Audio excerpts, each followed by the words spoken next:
É o típico caso que, se eu levar para a justiça, eu vou aumentar o problema. Imagina um pai demandar contra o filho. Sim.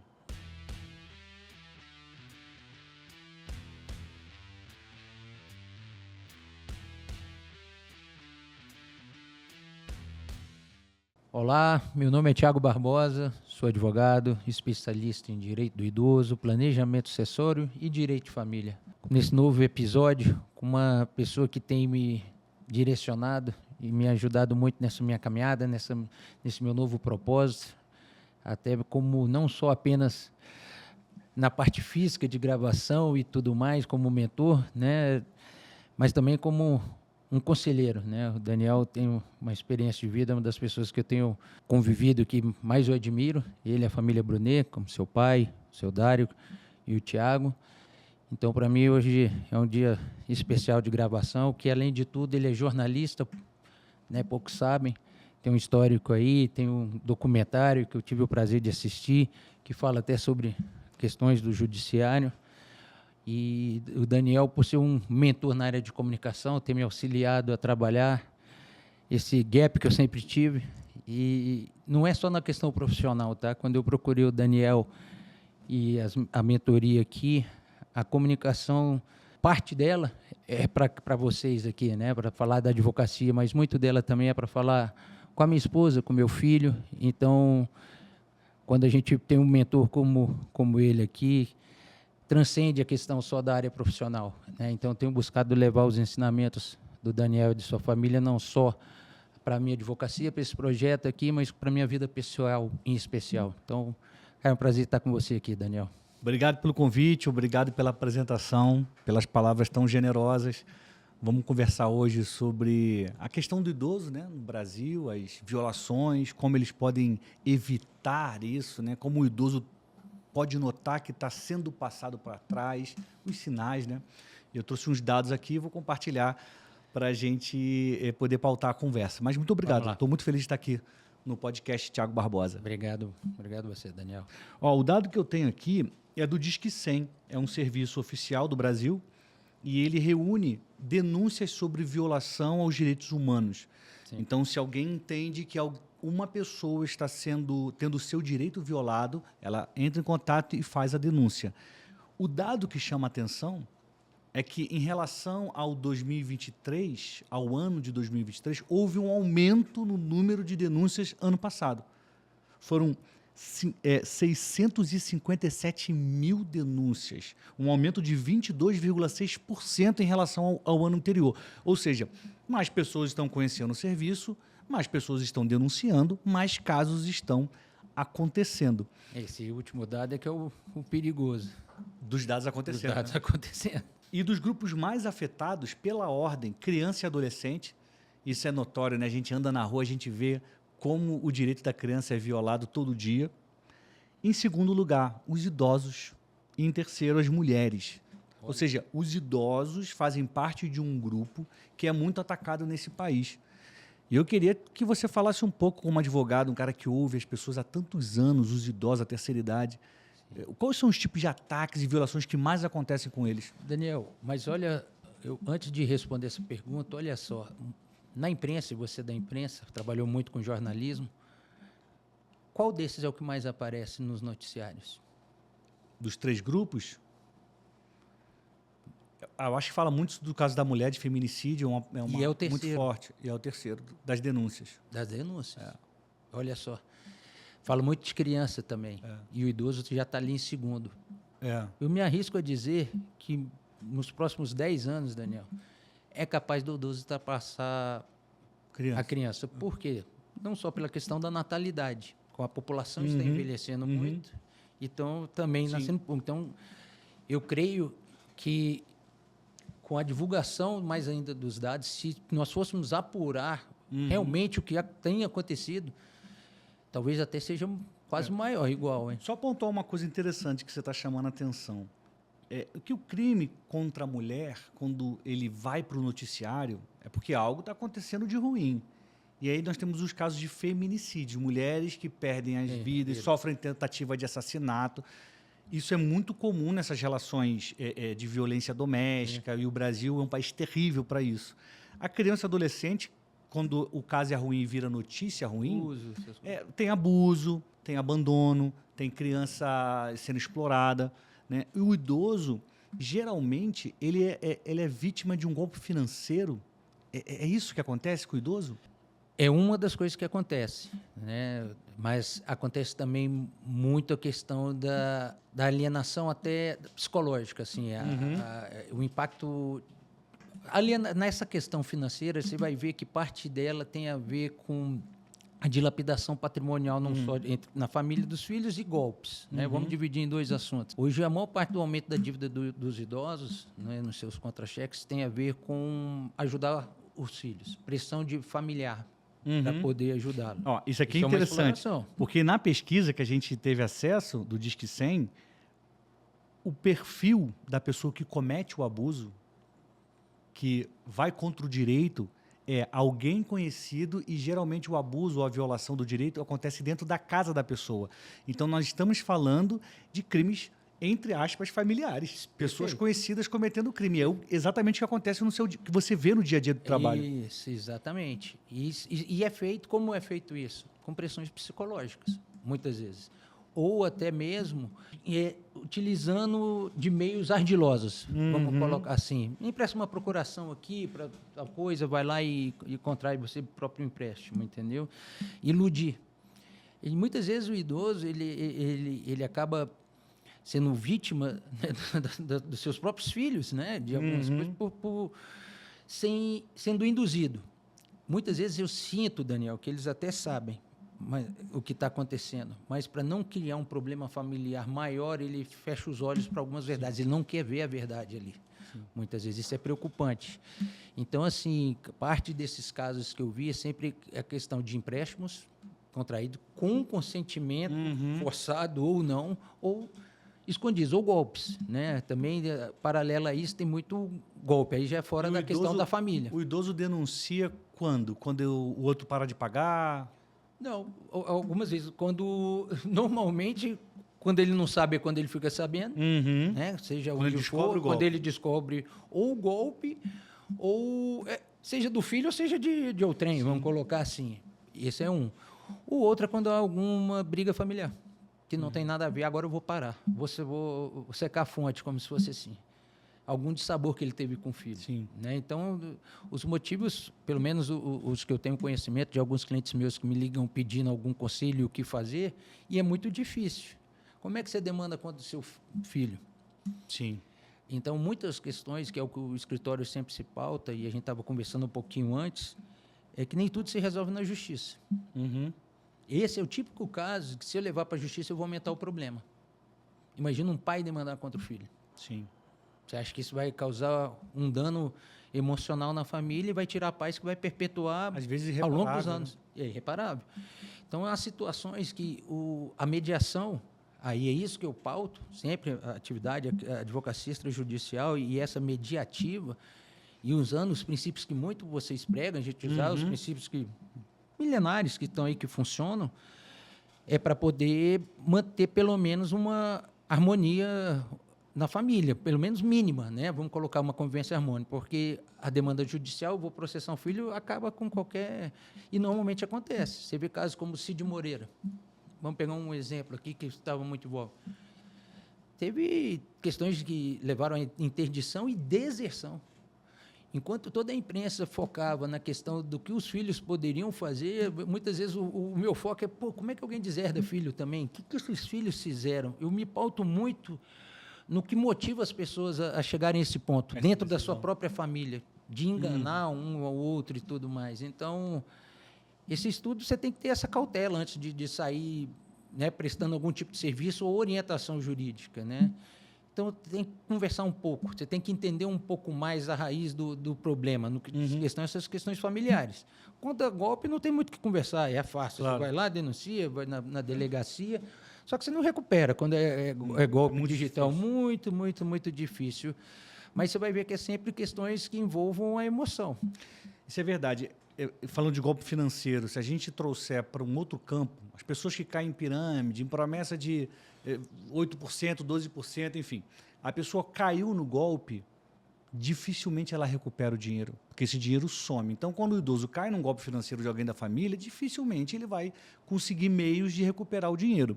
A pergunta é, você, Thiago Barbosa, como um especialista nessa área do direito, o que os idosos precisam fazer, quais os pontos eles precisam estar atentos para evitar que a situação acabe num prejuízo e num desrespeito aos direitos dele? Primeiro, procurar a gente antes de tomar qualquer decisão, seja para fazer ajudar de alguma forma, quanto depois que descobre o dano. Você tem que primeiro trabalhar de forma preventiva para evitar remediar. Né? Quando eu digo isso, porque uma vez que o dano está instaurado, né, aconteceu, você descobriu que o filho fez alguma coisa. Qual dica que eu posso dar? Entra na justiça ou esquece. Não, mas aí você tem um papel também aqui nesse episódio, que eu estou entendendo que talvez seja o grande ouro de todo o conteúdo que você está nos acompanhando, é prestar atenção no que o Thiago vai falar agora sobre, para você idoso, como evitar essa pressão psicológica ou como identificar. Perfeito. Quais são as características da pessoa que está pressionando psicologicamente o idoso porque está de olho no dinheiro dele? Falar o tempo inteiro da sua necessidade. Olha aí, anota aí. Anota aí. Se tem alguém que mora com você e o tempo inteiro está falando, eu preciso disso, está faltando isso, eu estou sofrendo isso. Vitimização anda junto com essa necessidade, vai se vitimizando ali. A culpa, ele aponta culpa para o idoso. Ah, você fez isso comigo. Ah, né, você não me criou bem, você não me levou para a faculdade. Por causa de você que eu sou assim. Joga para ele a culpa pela vida que você leva. Isso é muito interessante. Você que está nos acompanhando aqui já tem 3 ouros. A vitimização, falar o tempo inteiro do próprio problema e culpar o idoso, te culpar pela situação dele. Ou seja, são características de uma pressão psicológica que vai culminar num pedido de assina aqui uma procuração. E o último, que talvez para mim é um dos mais graves, a ameaça. Ah, tem a parte da ameaça, que aí já é crime, né? Às vezes crime, outras vezes ela é disfarçada. Né? Vem com algumas indiretas. Às vezes a ameaça, inclusive, não é nem só contra o idoso, é até contra a própria vida E essa questão do necessitado. Da assim, assinar a procuração é muito delicada, porque muitas das vezes o idoso vai precisar assinar uma procuração em nome de alguém para que esse alguém cuide dos direitos. Sim. Um filho, eu confio nele, aí ele faz um empréstimo. É isso. Sem consultar o idoso. E sem consultar o advogado. Por isso que antes mesmo de passar qualquer procuração, e aí a gente está focando no idoso, mas eu falo para qualquer pessoa, as pessoas passam muita procuração para vender carro, para alguma questão. Cuidado, procure sempre um profissional antes de sair ortogando direitos que é seu para outras pessoas, entendeu? Principalmente dentro de casa. E digo mais, procuração, tudo que é dentro de família, eu gosto de falar para os meus clientes, leva ao conhecimento dos demais. Uma coisa que gera muito problema entre irmãos é descobrir o pai não consultar os outros. Aí fala assim, mas como é que você passou uma procuração para o meu irmão e tudo mais, não falou com ninguém? Então, caso seja necessário você passar uma procuração para alguém, né? Até por conta de questões que têm a ver com a mobilidade, questões de saúde, faça com consentimento e, se possível, com conhecimento dos outros, inclusive constando na procuração, que eles estão de acordo. E um dos serviços que o escritório Thiago Barbosa presta é justamente esse acompanhamento com o idoso o tempo inteiro, né? Ou seja, a importância de você ter um advogado a quem consultar nessas horas é grande. Sem dúvida. Eles podem te consultar, porque esse é legal. Ó. Tem gente que só procura o médico quando está com dor, o advogado quando tem problema, quando você pode fazer o preventivo. Deixa eu me informar, deixa eu estar bem estabelecido, deixa eu ter contatos, deixa eu tirar dúvida antes de ter um problema. O grande problema, Daniel, que não leva as pessoas a buscarem a questão preventiva é a falta de confiança também. Você está entendendo? Num bom profissional.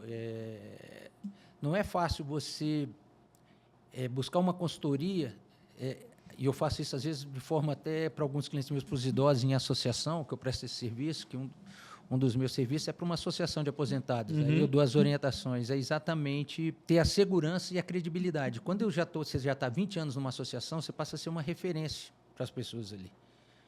Então, muito do que um profissional, o que impede as pessoas procurarem é a confiança na própria na pessoa e na atividade que ela exerce. Né? A advocacia, a gente já tem um pé atrás, não é?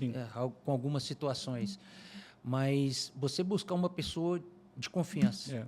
E o que eu acho interessante no que você faz, de se projetar nas redes, é justamente algo para gerar confiança. Porque o golpista, ele se esconde. Total. O incompetente não pode aparecer, porque as pessoas vão lá xingar ele. É isso. Agora, quando você tem um advogado bem posicionado nas redes, gravando podcast, publicando no Instagram e outras redes, seja lá qual for da preferência, você vê que ele está trazendo à luz quem ele é e se mantém de pé. Aí você pode confiar, enfim, é um ponto a ser considerado. E um ponto de partida desse é estar, por exemplo, prestando serviço há 20 anos numa associação de aposentados. Sim. Ninguém fica 20 anos à toa num mesmo lugar ali e levando demandas pontuais que não gerem tanta expectativa ruim do direito. Uhum. Tive o privilégio de demandar em algumas situações que foram exitosas, a grande maioria, Que bom. não quase todas. Eu tenho um critério mais cauteloso. Agora, nessa parte mediativa e preventiva, você tem que ver a pessoa, não o advogado. Muito bom. O que eu tento mostrar ali quem eu sou, é quem eu sou, não é a minha função como advogado. É o ser humano Tiago, que ajuda, que está disposto a ouvir, que vai lutar pelos seus direitos, vai estar ao seu lado em vida e em morte, mediando os problemas da sua família. A minha intenção é ser aquele porta-voz dele aqui, empoderando até ele das decisões que ele tomar, porque falta o idoso se sentir ali capaz de tomar uma decisão de dizer não para um filho. É muito difícil você dizer não, entendeu? Então, esse empoderamento é uma das premissas que eu tenho no escritório, além da paz. A paz é a maior delas. Muito do que eu busco é ajudar o idoso a colocar a casa em ordem e ter paz. O resto é consequência dessas duas decisões. Às vezes tem economia tributária, às vezes não tem, às vezes a paz é mais cara, você está entendendo? Então, nem sempre é holding familiar, nem sempre é o melhor benefício, você tem que fazer um diagnóstico para saber realmente quem é o idoso, o que ele deseja, qual é o propósito dele maior e o perfil dos filhos. Tem lugar que, às vezes, não é nenhum momento de mexer. Eu vou falar, olha, espera um pouco, vamos ver assim nos próximos capítulos, volta daqui 2 meses. Por hora, é melhor a gente não fazer nada, vamos acalmar os ânimos. Então, você tem que ter essa sensibilidade. E isso não tem a ver com... Você não aprende isso em faculdade ou em lei ou jurídica. Tem a ver com os princípios que você segue. Qual é a sua missão de vida? Qual é o seu propósito? Então, muito do que eu venho e você, como meu mentor, tem me ajudado nessa caminhada como seu pai, é exatamente passar essa função de pessoa de confiança, que tem princípios e valores acima de qualquer coisa. Então, é difícil achar esse ser humano que vai estar segurando a sua mão no momento que você precisa em vida e segurando a sua mão, a mão dos seus parentes, até depois que você for. Porque imagina depois que a pessoa falece, você ter que lidar ali, abrir um testamento, ou poder organizar uma sucessão na empresa, acompanhar. Você precisa de alguém de confiança. Sem dúvida. Você está entendendo? E alguém que ama o cliente, que ama o próximo, vamos colocar assim, eu coloco aqui o cliente, mas, em especial, que ama a paz familiar. Então, é alguém disposto ali a ouvir, saber os interesses por trás daquela briga, da posição, saber que às vezes é um trauma, às vezes não é questão de, eu quero o apartamento tal, não, é porque lá atrás aquele irmão me ofendeu, eu carrego isso até hoje. Então, quando você vai atrás de tudo, você vai tentando harmonizar, juntando as peças de forma estratégica. Então, o que eu vejo isso é buscar cada vez mais levar isso para os meus clientes, é ser essa referência de pessoa que vai fazer de tudo, vai colocar o coração ali para poder acabar com o conflito na família. Bom, você que está nos acompanhando, você que é idoso, que precisa preservar os seus direitos, ou já entendeu a importância disso, aqui na descrição desse vídeo tem um link para você conhecer o serviço do Tiago Barbosa, que eu super aconselho. É um cara atencioso, que trabalha há décadas defendendo, lutando pelos direitos dos idosos. Então, se você quer ter um acompanhamento, alguém para tirar sua dúvida, alguém para te ajudar em um processo, alguém para te orientar, clica aqui no link, saiba mais para que você possa, quem sabe, né, ser atendido, acompanhado pelo Dr. Tiago. Muitas vezes, pelo menos, a disposição em ouvir e olhar com carinho para o seu caso, isso sim, eu me comprometo sempre, né? E tentar cada vez mais dar o exemplo para vocês, assim, de o que é ser uma pessoa focada no legado, né? Não só na herança. Muitas vezes o que a gente tem que levar sempre para o filho é tirar um pouco a parte material desse contexto todo. que a maioria desses conflitos, você vai ver que são esses dados que você trouxe aí, você vai ver que tem muita parte emocional não é só material. Sim. A grande questão. Então, sim, a gente tem que estar sempre muito atento às circunstâncias fora do que diz respeito à lei.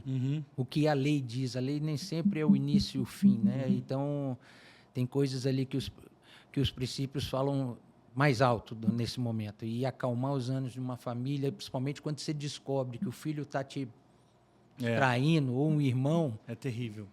É terrível. A intenção que você tem é querer levar a vingança, vamos colocar assim, alguma coisa nesse sentido. E não é bem por aí. E o caminho do judiciário não é, no meu conceito, não é para esse tipo de caso. No caso de famílias, sempre antes tem que buscar procurar um profissional, né? E na dúvida, antes de sair concedendo, privilegiando um ou outro, conversa também com a gente. O planejamento, parte do que é um planejamento sucessório e o nosso acompanhamento, um serviço a gente está desenvolvendo de um acompanhamento mensal, semanal, tem a ver com conteúdos, tem a ver também com as necessidades que não são apenas jurídicas. Você está entendendo? Sim. O jurídico é consequência de outras coisas. Claro. Então, não resolveu em outras áreas, aí estoura. Estoura no jurídico, seja na área de saúde, seja o que for. Então, é a prevenção, como você falou no início, né? Vamos trabalhar a prevenção de todo e qualquer problema que o idoso possa necessitar.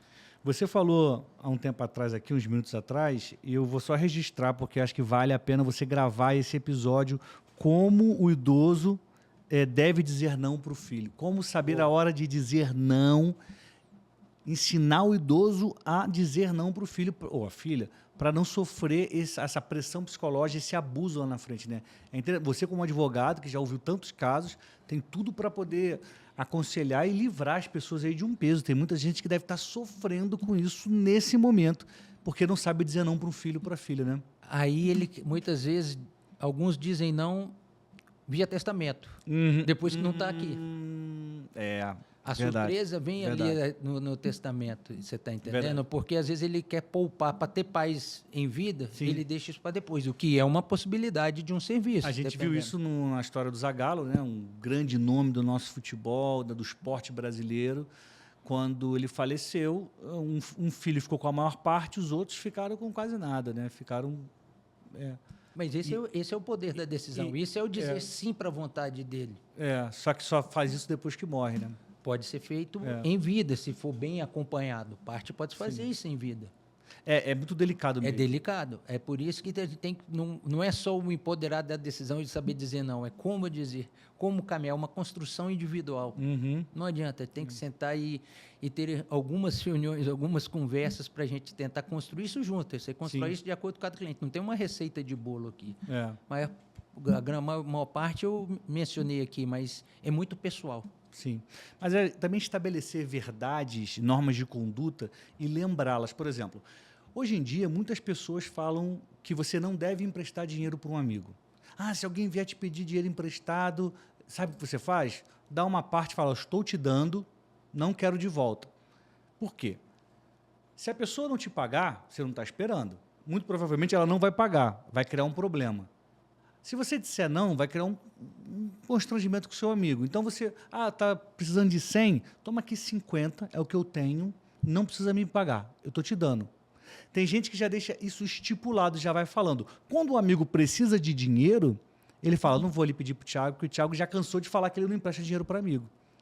Né? Então, estabelecer verdades, normas de conduta e dizer publicamente às pessoas como você pensa e como você age, pode te poupar de um certo constrangimento e pressão psicológica. As expectativas, né? Você tem que já trabalhar o pior cenário com o melhor. Quando você empresta, você já tem que partir do pressuposto.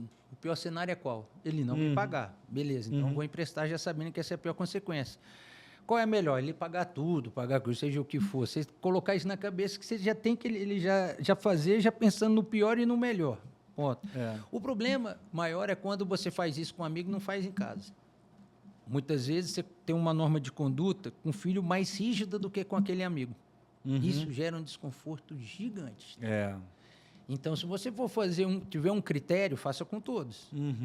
Você está entendendo? Porque senão alguns problemas nascem desse tipo de situação. Na verdade, a pessoa pode até pensar assim, mas o meu filho não merece, o meu amigo merece. Tudo bem, você pode pensar assim, só que a sua atitude vai acabar plantando uma situação ruim. Vai.